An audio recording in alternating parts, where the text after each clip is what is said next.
Apakah trading kripto menggunakan bot trading bisa mendapatkan profit?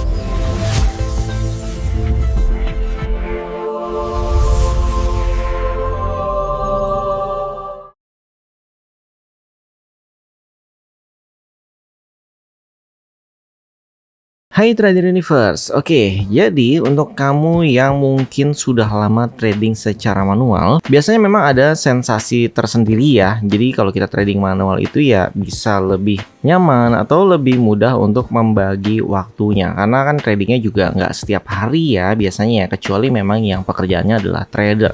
Mungkin hampir setiap hari itu selalu ada posisi baru di tradingnya. Nah, di sini kita akan mengenal yang namanya bot trading secara umum. Apakah bot trading ini bisa memberikan profit? Nah, ini baru bisa ditentukan jawabannya setelah kamu paham fungsi dari bot trading itu sendiri. Fungsi bot trading pada umumnya adalah untuk membantu kamu trading sebagai asisten trading. Ada yang fungsinya hanya memberikan sinyal, ada yang bisa langsung melakukan entry di market termasuk stop loss dan take profitnya. Untuk jenis bot trading ini juga banyak sekali jenisnya.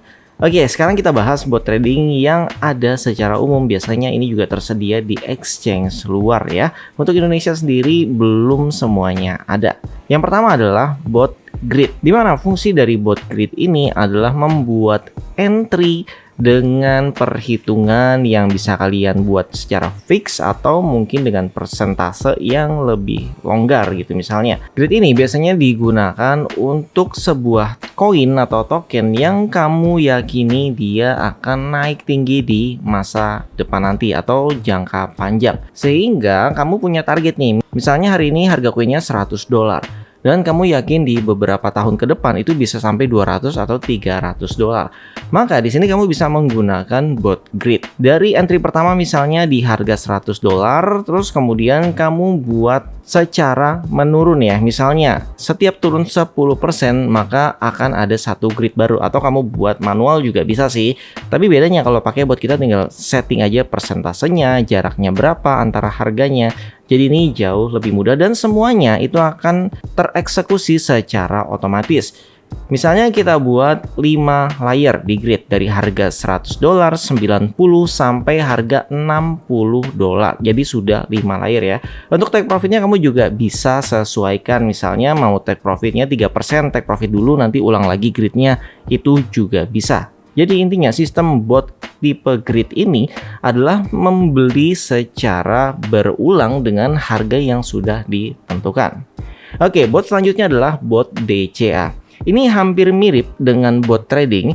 Bedanya DCA ini bisa digunakan oleh semua orang ya. Jadi bot DCA ini ada yang pembeliannya misalnya setiap hari otomatis beli gitu. Misalnya kamu mau DCA Bitcoin.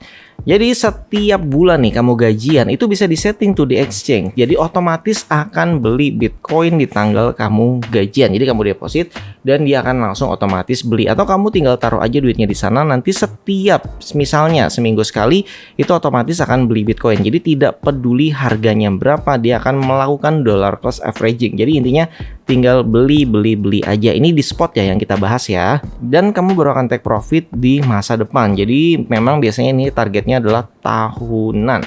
Namun bot DC ini juga bisa dibuat take profit. Misalnya kamu mau take profit setiap 5% atau 3%, dia juga bisa nanti take profit dan mengulang lagi DCA-nya.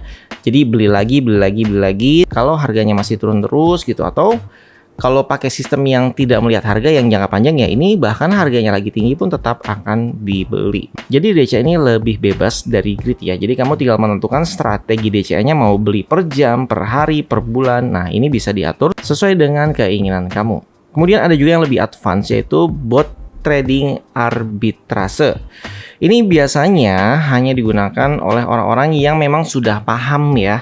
Karena bot jenis ini memanfaatkan selisih harga. Misalnya kalau kamu cek saat ini di harga BTC USDT dan BTC USDC aja, kalau kamu lihat di sini ya, harganya ada selisih ya di Bitcoin. Apalagi kalau kamu bandingkan dengan exchange lain. itu otomatis juga ada perbedaan harga. Jadi dari selisih harga ini yang bisa menghasilkan profit.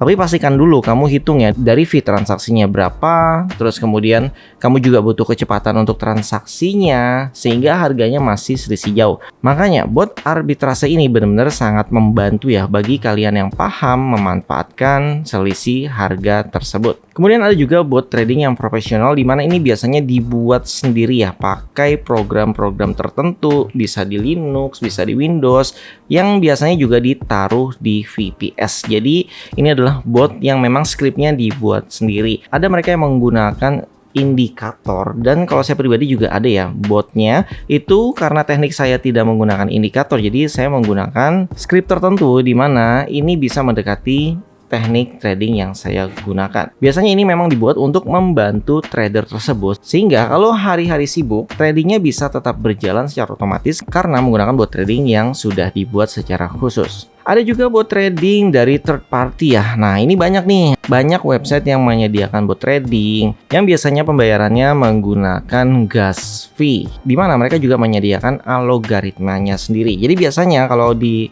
third party ini ya kalian tinggal deposit ke akun trading kalian masing-masing, bukan ke bot tradingnya ya depositnya, tapi ke exchange kalian masing-masing di wallet masing-masing. Dan bot trading ini hanya dikoneksikan menggunakan API dan akan melakukan trading berdasarkan algoritma dari pihak ketiga tersebut. Oke, jadi kesimpulannya apakah bot trading ini bisa profit? Ya jawabannya bisa profit dan tidak. Ini tergantung dari strategi kalian juga. Seperti bot grid dan DCA, kalau kalian nggak sabar menunggunya, itu yang pasti kalian lebih banyak stop loss, apalagi kalau nggak kuat ngelihat minusnya yang besar, malah jadi cut loss. Jadi kalau sabar ya untuk DCA dan grid dalam hitungan tahunan ini lebih profitable ya. Jadi memang jangkanya panjang. Jadi bukan hanya tahunan, mungkin kadang butuh 3 tahun, 4 tahun baru bisa merasakan profitnya. Jadi benar-benar memang untuk investasi jangka panjang. Karena di saat market bearish ya otomatis kalian akan floating minus. Dan ini statusnya bisa lama banget. Kemudian untuk yang buat arbitrase, nah ini untuk jangka pendek. Namun sayangnya di sini kalian harus mendalami dulu tentang arbitrase. Kemudian untuk bot trading yang profesional, biasanya ini kalau kamu sudah menemukan suatu teknik yang memang profitable, kamu trading manual menggunakan teknik kamu selalu profit, otomatis itu bisa dijadikan bot trading juga. Bedanya bot trading yang ini tidak mempunyai perasaan ya, jadi dia akan mengeksekusi entry SLTP dengan disiplin sesuai dengan rule yang kamu berikan. Untuk profit dan lossnya tergantung dari teknik trading yang kamu terapkan. Kemudian untuk yang third party, biasanya orang-orang yang nggak ngerti apa-apa lebih banyak memilih yang third party ini. Tapi kalau saya pribadi, saya lebih suka bot buatan sendiri. Karena kita paham ya resikonya berapa, terus tekniknya apa, dan kita bisa tahu kapan buat entry, stop loss, dan take profitnya. Jadi lebih paham dengan bot buatan sendiri. Oke, bagi kamu yang tertarik menggunakan bot trading, jangan lupa supportnya dengan cara like dan share. Nanti kita akan buatkan video belajar sekaligus praktek menggunakan bot trading tersebut. Terima kasih.